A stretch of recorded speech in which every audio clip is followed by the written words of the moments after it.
the tour. This here is our Velvet Chamber. It's based off of an 18th century gentleman's study, something that Arthur Guinness would have had in his own home.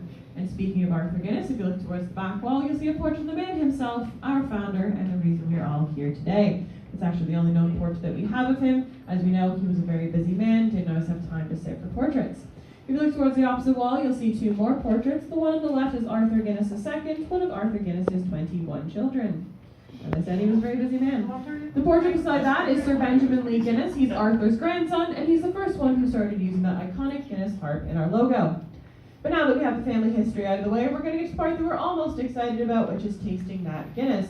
So I'm going to be teaching you something called the retro nasal technique. It sounds very difficult, but it is actually very easy. And it's the same technique that's used every morning by our brewers to make sure each batch of Guinness is perfect before it heads out of the brewery. But before we get started, does anyone know how we say cheers here in Ireland? No one knows. Teach you something else. It is Sláinte. That means cheers to your health here in Ireland. So on the count of three, we're all going to raise our glasses. We're all going to say Sláinte together. And I'm going to walk you through that tasting. So 1, 2, 3. Sláinte. Now hold that glass up to your nose.